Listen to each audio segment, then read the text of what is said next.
사랑하는 성도 여러분, 우리가 가진 신앙의 진짜 모습, 즉 이 신앙의 그 민낯이라는 것은요, 과연 어디에서 가장 분명하게 드러날까요? 흔히 우리들은요, 거룩하게 하나님 앞에 예배드리는 그 예배의 장소, 또 하나님의 그 그리스도의 이름으로 뜨겁게 기도하는 그 기도의 시간들, 또는 그리스도의 그 몸된 교회를 위해서, 성도를 위해서 열심히 봉사하는 그 모습에서 신앙의 깊이가 증명된다라고 생각합니다. 물론 여러분, 이러한 모습, 하나님 앞에 예배를 드리는 모습, 기도하는 모습, 봉사의 그 모습은요, 너무나도 귀하고 소중한 것인 줄 저는 의심치 않습니다. 그러나 우리가 한번 생각해 볼 것은, 사람은 누구나 사람의 눈을 의식할 수 있는 이런 외적인 그 상황, 보이는 그 상황에서는요, 누구나 거룩하고 은혜로워 보일 수 있다라는 거예요. 왜냐하면 교회 안에서는요, 타인에게 좀 매너 좋게 이야기를 하고 매너 좋게 대하고 따뜻하게 대하는 것이 뭐예요? 그다지 어렵지 않기 때문에 그렇습니다. 근데 이것은요, 어떻게 생각해 보면 마치 그 연극 배우들이 화려한 무대에서 주어진 그 역할, 연기를 통하여서 사람들에게 좋은 인상을 받고 사람들에게 사랑을 받을 수 있지만, 그의 진짜 모습은 바로 조명이 꺼지고 분장실로 들어와서 그와 함께하는 가장 가까운 사람들을 대할 때 그의 진짜 모습을 드러내는 것과 같기 때문에 그렇습니다. 그래서 우리가 한번 주목해야 될 것은요, 바로 우리 신앙에서도 이러한 부분이라는 거예요. 여러분, 우리가 예배를 드리고 어디로 가죠? 결국 집으로 돌아갑니다. 근데 우리가 하나님 앞에 거룩한 예배를 드리고 집으로 돌아갔을 때 과연 여러분은 어떠한 모습으로 그 가정 가운데 거하고 계십니까? 여러분께서 신실한 모습으로 주일에 우리 성도님들을 섬긴 후에 이제는 여러분이 주어진 일터로 돌아갔을 때에 과연 그 직장에서 여러분의 모습은 과연 어떠한 모습으로 살아가고 계십니까? 교회 안에서 보여졌던 하나님을 찬양하고 예배했던 그 거룩한 모습들이 여러분의 집과 가정에서도 그대로 유지하고 있는지, 아니면 교회와는 전혀 다른 모습으로 여러분의 가정과 또 여러분의 직장에서 살아가고 있는지, 우리는 이 점에 대해서 스스로 하나님 앞에 우리들을 살펴볼 필요가 있다는 거예요. 오늘 본문에서 사도 바울은요, 성도들이 가진 진짜 그 신앙이라는 것은 거룩한 장소가 아니라 가장 가까운 관계 속에서 드러난다라는 그 말씀을 본문을 통해서 분명하게 말씀해 주고 있습니다. 특별히 바울은요, 당시 사회에서 가장 밀접하고 현실적인 세 가지의 그 관계, 첫 번째 뭐죠? 부부의 관계, 두 번째는 부모와 자녀의 관계, 세 번째는 직장에 있어 있는 바로 그 상정과 종의 관계, 어떻게 보면 우리 직장에 보면 사장님과 직원의 관계, 그 관계에서 드러난다라는 것을 말씀하고 있죠. 오늘은 이러한 사도 바울의 그 말씀을 통해서 복음의 능력이 우리의 일상에서 어떻게 드러나야 될지에 대해서 여러분과 함께 나누기를 원합니다. 첫 번째로, 복음은요, 가정의 관계 속에서 드러나야 된다라는 거예요. 어디서요? 가정의 관계. 사도 바울이 구원받은 성도가 맺어야 할 삶의 그 변화에 대해서 말씀하실 때 가장 먼저 얘기한 것이 바로 가정입니다. 왜 그럴까요? 여러분, 가정이라는 것은 어떤 비밀이 들어있나요? 그 누구도요, 자기 가정에서는요, 어떤 은밀할 수 없고 위선적일 수도 없고 그냥 그대로 자기 그대로의 모습이 그냥 드러날 수밖에 없는 것이 이 가정이기 때문에 그렇습니다. 예전에 저희 아이들이 좀 어렸을 때에 교회 가서 어떤 집회 가서 이렇게 말씀을 들으면 또 집에 와서 엄마한테 하는 얘기가 있었어요. 우리 막내 같은 경우에는 초등학교 때인가 이 BBS에서 선교에 대해서 했더니 집에 와서 엄마한테 그랬대요. 엄마, 나 나중에 좀 선교사님 되면 안 될까요? 뭐 그게 질문을 했다고 그래요. 지금은 생각을 못 할 거예요. 그리고 저희 첫째 같은 경우에도 뭐 대학교 가가지고 해서 좀 하나님께서 좀 나를 좀 부르시는 것 같아라고 하면서 엄마하고 진중하게 이렇게 대화를 했던 적이 있습니다. 근데 그런 과정을 하면서 제 아내가 저한테 했던 것이 있어요. 그래도 당신이 애들한테 나쁜 본은 아니었나 봐. 왜 그럴까요?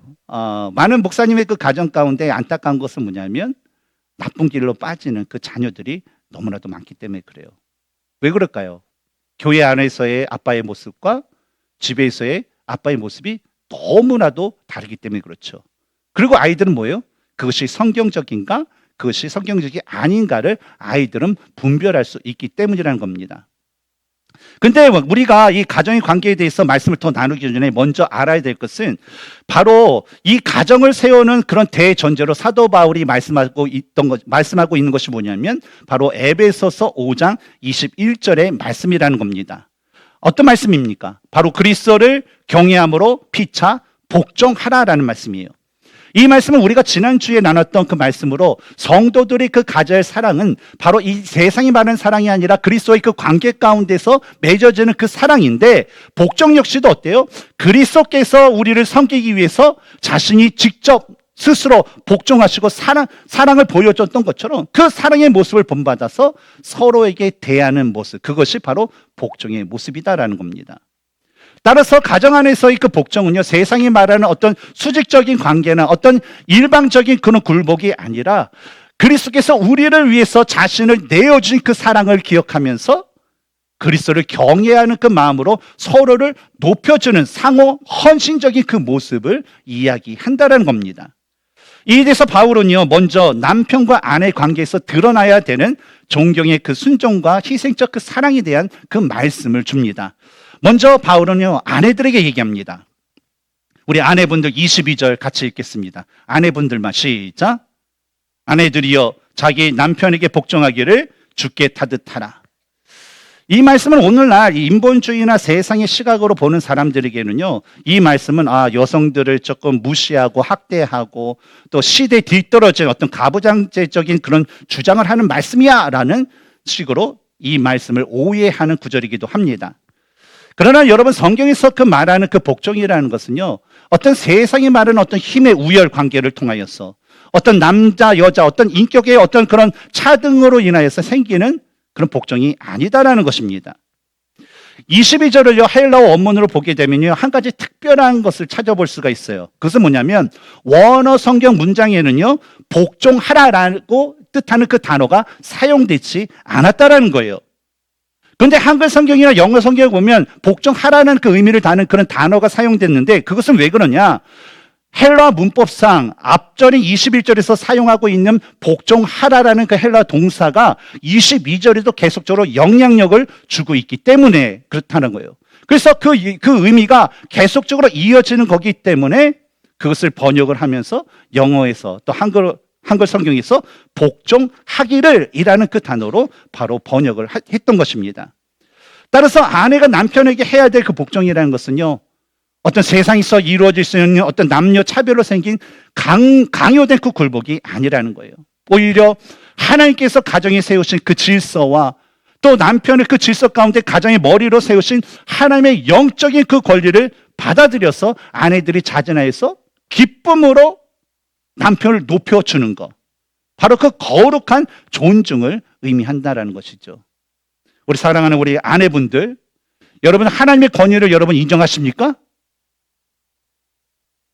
대답이 하나님의 권위를 인정하십니까? 그렇다면 여러분의 그 남편들에게 복종하시기 바랍니다. 그렇다면 여러분, 남편에게 요구되는 것은 무엇일까요? 바울은 25절에서 남편에게는 훨씬 더 엄중하고 아주 강한 요구를 제시하고 있습니다. 우리 남편들 25절을 읽겠습니다. 시작. 남편들아, 아내 사랑하기를 그리스도께서 교회를 사랑하시고 그 교회를 위하여 자신을 주신같이 하라. 여러분, 이 구절에서 남편이 아내에게 보여줘야 할 그 사랑은요, 조건부적인 사랑이 아니다라는 거예요. 일반적으로 우리 남편들, 또 특히 이제 우리 유교적인 어떤 영향, 그런 교육을 받았던 그런 세대의 그런 아버지들을 보면요, 계속적으로 아내에게 뭔가를 요구합니다. 이거를 해줘야 돼요. 이거를 안 해주면 그때서부터 미워하고 구박도 하고 그런 아빠들이 있어요. 심지어 어떤 가정에서는 남편이 요구대로 하지 않으면 구타까지 하는 그런 남편들이 있습니다. 근데 성경에서 말하는 남편이 아내에게 보여줄 사랑은요, 아내가 나한테 무엇을 했기 때문에, 나에게 어떻게 대우해 줬기 때문에 내가 사랑하고 안 하고 결정되는 것이 아니라 그리스도께서 십자가에서 목숨을 보여서 교회와 성도의 모든 그 죄를 용서해 주시고 거룩하게 세워주신 바로 희생적인 그 사랑을 하라는 것이죠. 즉 아내를 내 몸과 같이 사랑해야 되는 거. 누가요?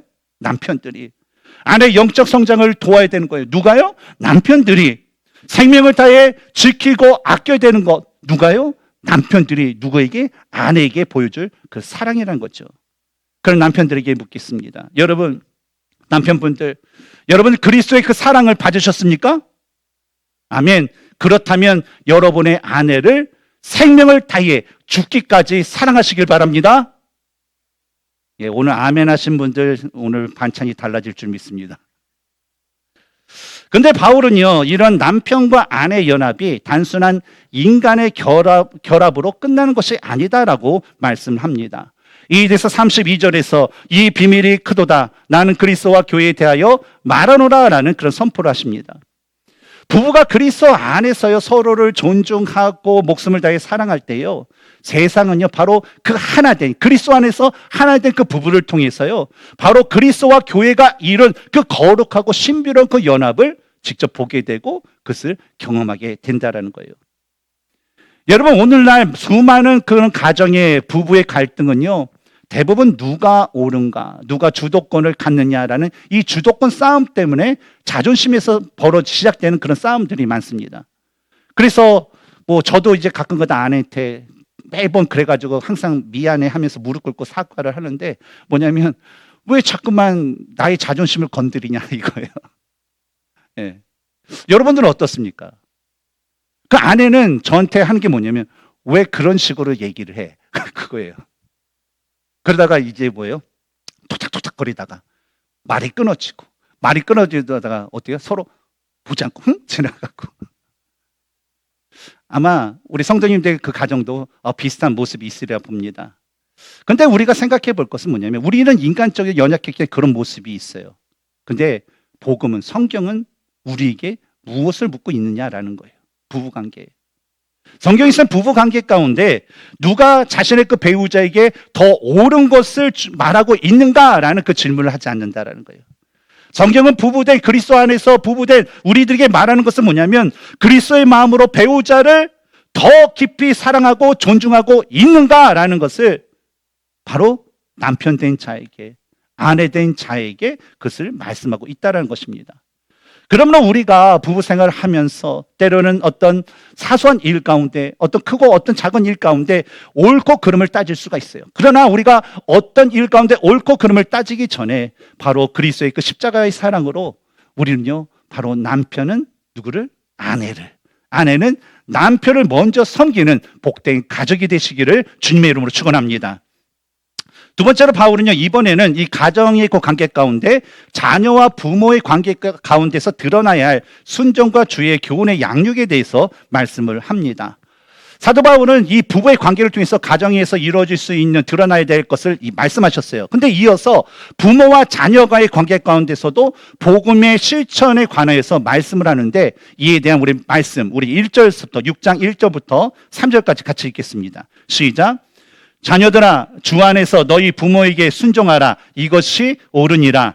내 아버지와 어머니를 공경하라. 이것은 약속에 있는 첫 계명이니 이로써 내가 잘되고 땅에서 장수하리라. 먼저 여러분, 자녀가 부모에게 행하는 순종과 공경은요, 이 세상에서는 어떤 그냥 단순한 효로 끝날 것입니다. 그러나 성경에서 말하는 자녀가 부모에게 행하는 어떤 순종과 그 공경의 모습은요, 단순한 효도로 끝나지 않는다는 거예요. 왜냐하면 부모의 권위를 인정하고 순종하는 그 법을 배우는 그런 것이 곧 하나님의 절대적인 권위를 배우는 바로 신앙의 핵심적인 훈련이 되기 때문에 그렇습니다. 그리고 또한 이 부모를 공경하는 자에게 하나님께서 이미 예전서부터 약속하신 것은 뭐냐면 이 땅에서 그 자녀가 잘 되고 이 땅에서 하나님께 주신 그 소명만큼 오래 살게 된다라는 그런 약속을 주셨다는 거죠.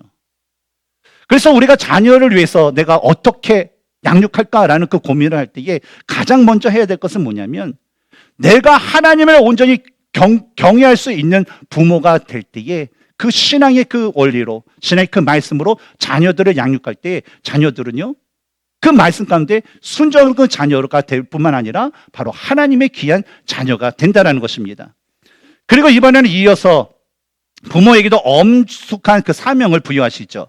우리 4절을 같이 읽겠습니다. 시작. 또 아비들아 너희 자녀를 노엽게 하지 말고 오직 주의 교훈과 훈계로 양육하라. 여러분, 부모의 진짜 역할은 무엇일까요? 여러분, 부모된 여러분들은요, 부모의 그 진짜 역할은 무엇이라고 생각합니까? 여러분이 생각하는 대로 잘하게 하는 것, 여러분이 생각하는 대로 직장을 얻는 것, 여러분이 생각하는 대로 배우자를 얻어서 행복하게 사는 것, 그것이 여러분이 부모로서 가지는 진짜 역할이라고 여러분 생각하십니까? 근데 때때로 이 세상에서는 그게 맞다고 그래요. 그래서 아이들이 내가 생각하는 대로 공부시키고 살게 하고 말하게 하고 심지어 결혼 상대자까지도 부모가 결정하는 그 경우도 있습니다. 그러나 성경은요, 바로 이 부모라는 것은 어떤 자녀가 자신의 어떤 소유물처럼 통제하거나 자신의 그 감정의 그 불풀이 대상으로 여기는 그런 통제자가 아니라는 거예요. 누가요? 부모가요. 성경은 뭐냐면 바로 그 자녀를 누가 주셨냐? 하나님께서 주셨다는 거예요. 하나님께서 왜 주셨냐? 바로 거룩한 생명으로 하나님의 그 뜻을 이루기 위한 하나님의 자녀로 주셨다는 거예요. 그래서 이 세상에 있는 모든 부모의 역할은 뭐냐면 바로 하나님께서 맡겨주신 거룩한 생명을 섬기는 양육자로서의 그 역할을 주셨다는 겁니다. 여러분, 지난 세월을 우리가 살펴보면서 여러분 자녀들을 어떻게 대하셨나요? 혹시 하나님의 말씀이 아닌 혹시 내 욕심이나 감정으로 자녀들의 마음을 노엽게 하고 낙심하게 만들지는 않으셨나요? 제가 초보 아빠일 때 저는 참 그 자녀가 저의 소유물처럼 이렇게 여겼던 것이 있어요. 그래서 그 가운데 가장 어려움을 당했던 게 저기 뒤에서 고개를 숙이고 있는 저희 첫째, 우리 승재예요. 왜냐하면 시키는데 말을 안 들어요. 시키는데 징징거려요. 우리 승재가 나이가 2살이었을 때였습니다. 그때 이제 지민이가 베이비 태어나서 이제 태어났을 때. 근데 이제 교회를 가야 되는데 빨리빨리 옷 입고 해야 되는데 안 가겠다고 딱 복채고 막 땅에 앉아서 막 하는 거예요. 그랬더니 제가 참 화가 나가지고 그때 그 아이, 아직까지 기저귀를 안 뗀 우리 승재를 침대에다 눕혀놓고 볼기를 몇 대 때렸습니다. 있는 힘껏 때렸던 것 같아요. 애가 놀래가지고 울음을 끊더라고요. 그러다가 저는 그런 줄 알았어요. 근데 3살 정도 됐을 때 승재야 이리 와봐 하면서 제가 손을 올더니 애가 무식결에 손을 올리면서 탁 막더라고요. 근데 그 아이의 모습을 보면서 저의 잘못된 모습을 발견하게 됐어요. 그래서 그때는 뭐 어리니까 모르지만 이 초등학교 됐을 때 저희 아이들 셋을 내려놓고 거실에 놓고 아빠가 예전에 무식하게 그렇게 했다. 너희들 때리고 그래서 미안하다. 용서해줘 하면서 제가 아이들한테 사과한 적이 있습니다. 그랬더니 애들이 감사하게도 그랬어요? 우리 기억하지 못해요. 그러면서 그런 일이 있었죠. 여러분, 우리는 때로는요 이렇게 내 자녀가 나의 어떤 감정을 푸는 그 대상으로 여길 때가 있습니다. 나의 욕심을 채울 그런 대상으로 여길 때가 있어요. 그러다 보니까 우리도 모르게 우리 자녀들을 노엽게 하고 때로 우리 이제 자녀들을 낙심시키게 하는 그런 경우가 있습니다. 그러나 여러분, 우리가 기억해야 될 것은 우리들 자녀들은요 우리의 어떤 화려한 그 말보다 우리가 행하고 있는 삶과 태도를 보고 바로 하나님을 배워간다라는 거예요. 그러므로 우리가 내 뜻대로 내 자녀를 쥐락펴라하는 그런 부모가 아니라 바로 주님의 그 사랑과 바로 성경적인 그런 원리로 양육하면서 자녀에게 우리가 직접적으로 하나님의 성품이 무엇인지, 하나님의 사랑이 무엇인지, 하나님의 희생이 무엇인지를 보여줄 수 있는 신실한 부모가 되시기를 주님의 이름으로 축원합니다. 두 번째로 복음은요 일터의 관계 속에서 드러나야 된다라는 거예요. 우리 신앙이 진짜인지 아닌지가 증명되는 또 다른 그 현장이 있습니다. 그것은 뭐냐면 바로 우리가 매일 숨쉬면서 일하고 있는 일터라는 거죠. 바울이 이 편지를 쓸 당시에는요, 로마 사회의 종, 노예라는 그 신분은요, 인격체가 아니었습니다. 그냥 하나의 주인의 그런 소유물, 재산 목록의 하나였을 뿐이에요. 그런데 그런 일터 가운데 그리스도의 그 복음이 들어오자 그 관계 가운데 놀라운 변화가 일어나게 되었어요. 그것은 뭐냐면 그리스도 안에서 주인과 종이 다 함께 동등한 형제요 자매로서 교제를 하기 시작했다라는 거예요. 그래서 그리스도 안에서 모였더니 주인이 종에게 형제님, 자매님 하면서 서빙도 하고 뭐 대접도 하고 그런 일들이 벌어졌다는 거예요. 근데 그러다 보니까 교회에서는 형제님, 자매님이라고 부르다가 일터에서 서로 딱 그 현장에서 만나기니까 너무 이상한 거예요. 그래서 이 일터에서도 서로 어떻게 대해야 되는지 그 질서를 어떻게 잡아야 되는지를 알지 못하는 그런 우왕좌왕한 그런 상황이 벌어졌다는 거예요. 저도 이것이 시카고에서 한번 이렇게 경험한 적이 있는데 제가 시카고 중앙일보의 총무국에서 총무로서 열심히 이렇게 하고 있는데 저희 국장님이 다른 교회 성가대 지휘자였습니다. 근데 어느 날 이제 저희 교회가 이제 그쪽 교회를 좀 구입하려고 방문을 했는데 그분을 마주쳤는데 거기서도 이제 직장의 관계처럼 저를 이렇게 대하는 모습을 보고 제가 상당히 난처했습니다. 성도님들 그 앞에서. 그런데 그런 것들이 우리 일상에서는 많이 일어나게 돼요. 그래서 교회 안에서 형제 자매이지만 직장 가서는 사장님, 직원 이렇게 된 관계도 있다는 거예요. 그러니까 도대체 어떻게 해야 될지 모르는 직장에서도 그렇게 해야 되나? 그러면 또 문제가 여러 가지 생기는 그런 것도 있고. 그러다 보니까 바울은요 아주 명확한 지침을 그 성도들에게 주게 돼요. 먼저 종된 자들에게 주인에 대한 태도에 대해서 말씀합니다. 5절을 같이 읽겠습니다. 시작. 종들아 두려워하고 떨며 성실한 마음으로 육체의 상전에게 순종하기를 그리스도께 하듯 하라. 바울은요 먼저 일터에서 일할 때요 자신의 어떤 상전이나 그 주인에게 대하는 태도는 뭐냐면 그리스도께 하듯 하라라고 권면을 합니다. 그런데 그리스도께 하듯 하라 하는 식으로 이제 순종하라는데 거기 보면 두렵고 떨며라는 그 말이 있어요. 근데 여기서 두렵고 떨며라는 것은 어떤 공포에 지닌 그런 태도가 아니라 자신이 그리스도인으로서 일을 하는데 나의 모습이 하나님의 영광을 가리지 않도록 아주 조심스럽고 경건하게 최선을 다하는 태도를 의미한다는 것이죠. 왜냐하면 일반적으로 사람들은요 상사나 주인이 볼 때는요 참 열심히 하는 척해요. 안 했던 것도 좀 하고 그리고 때로는 주인이 오게 되면 막 하면서 아첨도 많이 합니다. 그러나 주인이 보지 않을 때는 어떨까요? 성실하게 일하는 경우가 많을까요? 아니면 그냥 눈가림식으로 하는 것이 많을까요? 대부분 뭐예요? 많은 경우엔 태만해지기 쉽습니다. 그런데 사도 바울이 말하는 것은 뭐냐면 그리스도인은 누구냐라는 거예요. 사람의 시선을 보는 사람이냐 하나님의 시선을 보는 사람이냐라는 거예요. 그리스도인은 누구를 보는 사람들인가요? 바로 하나님의 시선을 보는 사람들이라는 거예요. 그래서 우리가 어디에서 일하든지 항상 우리를 지켜보시는 하나님의 시선 아래 있다라는 것을 우리가 생각하면서 바로 이 일을 통해서 하나님께 영광 돌리시는 충성스러운 일꾼들이 되어야 된다라는 것입니다. 근데 이에 대해서 성경의 대표적인 그 인물이 있는데 바로 창세기에 나와 있는 요셉이 그렇습니다. 요셉은 형들의 미움을 받아서 노예 상에게 팔려서 보디발의 종이 되었어요. 하인이 되었어요. 그리고 억울한 누명을 해서 죄수가 되었습니다. 그러나 그가 보여줬던 그 모습은요 언제나 그가 종의 모습이 있든지 어떤 죄수에 있든지 그는 항상 하나님 앞에 성실했다는 거예요. 근데 그 성실함이 어떻게 증명이 되었냐? 보디발의 집에 있을 때는 누구에게? 보디발에게. 감옥에 있을 때는 간수장에게, 심지어 나아가서는 애굽의 왕 바로에게도 바로 요셉을 통하여 일하는 하나님을 보게 되었다는 것입니다.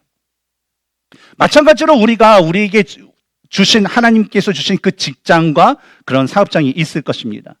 그런데 그것은 단순히 우리의 생계를 위한 그런 현장이 아니라 바로 하나님께서 그 자리를 통해서 그 자리의 그 섬김을 통해서 그 자리에 충성된 그 모습을 통해서 하나님의 영광을 드러내는 자리다라는 것을 기억하시기 바랍니다.